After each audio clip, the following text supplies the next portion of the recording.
नमस्कार दोस्तों, good morning. स्वागत है एक बार फिर से हमारे यूट्यूब चैनल स्विन करंट अफेयर्स में।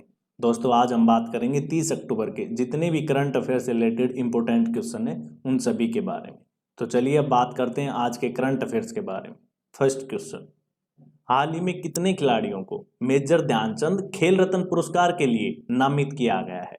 तो अभी हाल ही में 11 खिलाड़ियों को मेजर ध्यानचंद खेल रत्न पुरस्कार के लिए नामित किया गया है। तो आंसर हुआ ऑप्शन डी 11। दोस्तों मेजर ध्यानचंद खेल रत्न अवार्ड देश का सबसे बड़ा खेल सम्मान है। यह उन एथलीटों को दिया जाता है जिन्होंने अपने दमदार खेल से देश का मान सम्मान बढ़ाया है। दोस्तों यह अवार्ड पहली बार एक साथ 11 खिलाड़ियों को दिया जा रहा है और पिछली बार यह अवार्ड 6 खिलाड़ियों को दिया गया था और अब की बार यह 11 खिलाड़ियों को दिया जा रहा है, जिनमें से 4 खिलाड़ी हरियाणा से हैं, जिसमें टोक्यो ओलंपिक स्वर्ण पदक विजेता नीरज चोपड़ा व सिल्वर पदक विजेता रवि दहिया भी शामिल हैं।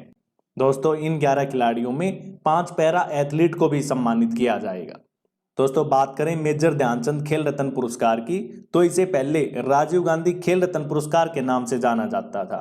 इसकी शुरुआत 1991 में की गई थी। इसके प्रथम विजेता थे विश्वनाथ आनंद और इस पुरस्कार के विजेता को 25 लाख रुपए की नगद राशि दी जाती है। तो इस क्वेश्चन से इतनी जानकारी, और यदि आपको हमारी वीडियो अच्छी लगती है तो चैनल को सब्सक्राइब जरूर करें, क्योंकि हम आपके लिए डेली ऐसी वीडियो लेकर आते रहते हैं। अब नेक्स्ट क्वेश्चन, हाल ही में किस भारतीय तटरक्षक जहाज को राष्ट्र को समर्पित किया गया? तो अभी हाल ही में सार्थक जहाज को राष्ट्र को समर्पित किया गया है। तो आंसर हुआ ऑप्शन बी सार्थक। दोस्तों सार्थक जहाज को गुजरात के पोरबंदर से राष्ट्र को समर्पित किया गया है।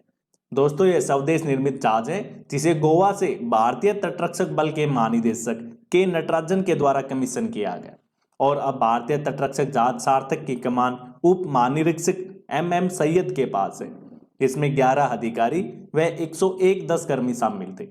बात करें सार्थक जहाज की, तो यह समुद्री जहाज को बढ़ावा देने वाले 5 अपतटीय जहाजों में चौथे स्थान का जहाज है और यह जहाज अत्याधुनिक उपकरणों, मशीनरी, सेंसर और हथियारों से सुसज्जित है। बात करें भारतीय तटरक्षक बल की, तो इसका मुख्यालय है नई दिल्ली में और प्रेजेंट टाइम पर इसके निदेशक है कृष्णास्वामी नटराजन। कौन है? कृष्णास्वामी नटराजन। तो इस क्वेश्चन से इतनी जानकारी। अब नेक्स्ट क्वेश्चन, हाल ही में फेसबुक ने अपना नाम बदलकर क्या रखा है? तो अभी हाल ही में फेसबुक ने अपना नाम बदलकर मेटा रखा है। तो आंसर हुआ ऑप्शन ए मेटा। दोस्तों फेसबुक के फाउंडर मार्क जुकरबर्ग ने फेसबुक के नए नाम की घोषणा की है। अब दुनिया फेसबुक को मेटा के नाम से जानेगी। दोस्तों फेसबुक का यह नाम former civic integrity chief Samidh Chakravarti के सुझाव से रखा गया है। किसके सुझाव से रखा गया है? तो यह former civic integrity chief Samidh Chakravarti के सुझाव से रखा गया है। अब आपके दिमाग में क्वेश्चन आता होगा कि इसका नाम बदला क्यों गया? तो इसका नाम बदलने का उद्देश्य रीब्रांड करना है ताकि यह सोशल मीडिया प्लेटफॉर्म तक ही सीमित ना रहे। अब फेसबुक वर्चुअल रियलिटी और ऑगमेंटेड रियलिटी में भी निवेश करेगी, जिससे लोगों को रोजगार के अधिक अवसर उपलब्ध हो सकेंगे। बात करें फेसबुक की, तो इसकी स्थापना 4 फरवरी 2004 को की गई थी। इसका मुख्यालय है कैलिफोर्निया, अमेरिका और प्रेजेंट टाइम पर इसके सीईओ हैं मार्क जुकरबर्ग, जो कि फेसबुक के फाउंडर हैं। तो इस क्वेश्चन से इतनी जानकारी। अब नेक्स्ट क्वेश्चन, हाल ही में किसने स्वस्थ महिला स्वस्थ गोवा पहल की शुरुआत की है? तो अभी हाल ही में यूवीकैन फाउंडेशन ने स्वस्थ महिला स्वस्थ गोवा पहल की शुरुआत की है। तो आंसर हुआ ऑप्शन सी यूवीकैन फाउंडेशन। दोस्तों यह यूवीकैन फाउंडेशन युवराज के द्वारा 2012 में स्थापित की गई थी। इसका उद्देश्य कैंसर जागरूकता, जांच व उपचार सहायता प्रदान करना है। इस मिशन को यूवीकैन फाउंडेशन के साथ एसबीआई बैंक व गोवा सरकार की साझेदारी के साथ शुरू किया गया है और इस पहल के तहत आई ब्रेस्ट डिवाइसेस का उपयोग करके स्तन कैंसर की निःशुल्क जांच की जाएगी और सकारात्मक मामलों में सभी महिलाओं को मुफ्त उपचार प्रदान किया जाएगा। दोस्तों बात करें आई ब्रेस्ट डिवाइस की, तो यह एक स्क्रीनिंग डिवाइस है जो कि वायरलेस, हेड हेल्ड और M health point of care समाधान उपकरण है। तो इस क्वेश्चन से इतनी जानकारी। अब नेक्स्ट क्वेश्चन, हाल ही में वन्यजीव कार्य योजना पारित करने वाला पहला राज्य कौन सा बना? तो अभी हाल ही में महाराष्ट्र राज्य वन्यजीव कार्य योजना पारित करने वाला देश का पहला राज्य बना है। तो आंसर हुआ ऑप्शन ए महाराष्ट्र। दोस्तों राज्य वन्यजीव बोर्ड की 17वीं बैठक के दौरान महाराष्ट्र सरकार ने अपनी वन्यजीव कार्य योजना 2021 से 2030 को मंजूरी दी है। दोस्तों यह योजना अगले 10 वर्षों तक लागू की जाएगी। इस प्रकार की योजना पारित करने वाला महाराष्ट्र देश का पहला राज्य बना है और इस योजना के तहत चंद्रपुर जिले के ताडोव अंधारी टाइगर रिजर्व की सीमा को बढ़ाने की भी मंजूरी दी गई है और यह योजना वन्यजीव संरक्षण में जलवायु परिवर्तन अनुकूल को एकीकृत करने का सुझाव देती है। बात करें महाराष्ट्र राज्य की तो इसकी राजधानी है मुंबई, मुख्यमंत्री हैं उद्धव ठाकरे और राज्यपाल हैं भगत सिंह कोश्यारी। तो इस क्वेश्चन से इतनी जानकारी। अब नेक्स्ट क्वेश्चन, हाल ही में किसे जोसेफ ए कुशमैन पुरस्कार 2022 के लिए चुना गया है? तो अभी हाल ही में डॉक्टर राजीव निगम को जोसेफ ए कुशमैन पुरस्कार 2022 के लिए चुना गया है। तो आंसर हुआ ऑप्शन डी, राजीव निगम। दोस्तों doctor Rajiv Nigam national institute of oceanography के पूर्व मुख्य वैज्ञानिक थे। दोस्तों इन्हें यह पुरस्कार फोरामिनिफेरल रिसर्च में उत्कृष्टता के लिए प्रदान किया जाएगा। दोस्तों डॉक्टर राजीव निगम यह प्रतिष्ठित पुरस्कार पाने वाले पहले भारतीय नागरिक है। दोस्तों बात करें जोसेफ ए कुशमैन अवार्ड की तो इसकी स्थापना 1979 में यूएसए स्थित कुशमैन फाउंडेशन फॉर फोरमेनिकल रिसर्च द्वारा की गई थी। तो इस क्वेश्चन से इतनी जानकारी। अब नेक्स्ट क्वेश्चन, हाल ही में जारी climate tech investment trade report में भारत कौन से स्थान पर रहा है? तो अभी हाल ही में global climate tech investment trade report जारी की गई है जिसमें भारत 9वें स्थान पर रहा है। तो आंसर हुआ ऑप्शन बी, 9वें। दोस्तों यह report London and partners and company द्वारा पेरिस समझौते के बाद से वैश्विक जलवायु तकनीकी निवेश के रुझान की रिपोर्ट के आधार पर 2016 से 2021 तक की रैंकिंग जारी की गई है।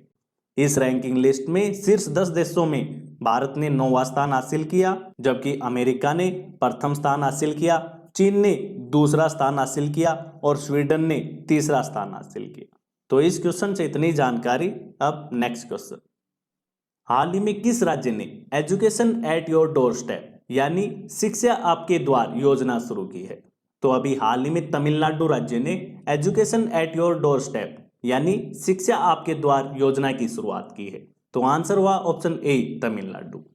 दोस्तों तमिलनाडु के मुख्यमंत्री के अनुसार राज्य में राष्ट्रीय शिक्षा नीति 2020 लागू नहीं की जाएगी। इसके स्थान पर राज्य में इल्लम येड्डी कालवी यानी शिक्षा आपके द्वार योजना लागू की जाएगी। और दोस्तों इसके लिए राज्य सरकार ने एक राज्य स्तरीय कमेटी का गठन किया जो राज्य की अपनी अलग शिक्षा नीति तैयार करेगी और इस राज्य की अपनी शिक्षा नीति के अनुसार राज्य में 2 भाषाओं सहित तमिल और अंग्रेजी शिक्षा पर जोर दिया जाएगा। बात करें तमिलनाडु राज्य की तो इसकी स्थापना 26 जनवरी 1950 को की गई थी। इसकी राजधानी है चेन्नई। प्रेजेंट टाइम पर तमिलनाडु के मुख्यमंत्री हैं MK स्टालिन और राज्यपाल हैं RN राव। तो इस क्वेश्चन से इतनी जानकारी। अब नेक्स्ट क्वेश्चन, हाल ही में नागरिक उड्डयन मंत्रालय ने किसान सहायता के लिए कौन सी योजना शुरू की है? तो अभी हाल ही में नागरिक उड्डयन मंत्रालय ने किसान सहायता के लिए उड़ान 2 योजना शुरू की है। तो आंसर हुआ ऑप्शन सी, उड़ान 2। दोस्तों केंद्र सरकार ने अब कृषि उड़ान 2 के तहत कृषि सामान के भार को 50% कम करने के लिए हवाई अड्डा शुल्कों में पूर्ण रूप से छूट देने की घोषणा की है। इस योजना के तहत हवाई अड्डों पर चरणबद्ध तरीके से कार्गो टर्मिनल बनाए जाएंगे। दोस्तों नागरिक उड्डयन मंत्री ज्योतिरादित्य सिंधिया ने इस योजना की शुरुआत पूर्वोत्तर राज्यों में की है जिसका उद्देश्य दुर्गम स्थानों तक एयरलाइंस की मदद से कृषि संबंधी सामग्री को पहुंचाया जा सकेगा। तो इस क्वेश्चन से इतनी जानकारी। अब नेक्स्ट क्वेश्चन, हाल ही में किसे इंडिया ग्रीन एनर्जी अवार्ड 2020 से सम्मानित किया गया है? तो अभी हाल ही में TVS मोटर्स कंपनी को इंडिया ग्रीन एनर्जी अवार्ड 2020 से सम्मानित किया गया है। तो आंसर हुआ ऑप्शन बी, TVS मोटर।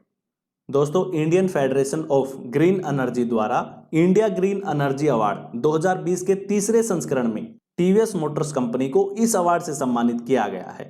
दोस्तों यह पुरस्कार केंद्रीय सड़क परिवहन और राजमार्ग मंत्री नितिन गडकरी के द्वारा प्रदान किया गया। दोस्तों TVS को अक्षय ऊर्जा क्षेत्र में वैकल्पिक ऊर्जा स्रोतों के उपयोग और कार्यान्वयन के प्रयासों के लिए प्रदान किया गया है। तो इस क्वेश्चन से इतनी जानकारी। और यदि आपको हमारी वीडियो अच्छी लगती है तो वीडियो को लाइक और शेयर करना ना भूलें। अब नेक्स्ट क्वेश्चन, अब लास्ट वीडियो की क्वेश्चन का आंसर। लास्ट वीडियो में हमने क्वेश्चन पूछा था कि हाल ही में प्रधानमंत्री ने पीएम आत्मनिर्भर स्वस्थ भारत योजना का शुभारंभ कहां से किया? तो इस क्वेश्चन का ए ऑप्शन सही था, वाराणसी। और लगभग आप सभी ने सही आंसर दिया। अब नेक्स्ट क्वेश्चन। अब आज का क्वेश्चन, तो आप सभी के लिए आज का क्वेश्चन है, हाल ही में भारत ने किस बैलिस्टिक मिसाइल का सफल परीक्षण किया है? आप सभी के सामने 4 ऑप्शन है, इनमें से आपको सही आंसर कमेंट बॉक्स में लिखना है। और दोस्तों, यदि आप डेली करंट अफेयर से रिलेटेड पीडीएफ भी चाहते हैं तो आप हमारे टेलीग्राम ग्रुप से जुड़ सकते हैं, जिसका लिंक नीचे डिस्क्रिप्शन में दिया गया। धन्यवाद। Subscribe now and press the bell icon. Never miss an update.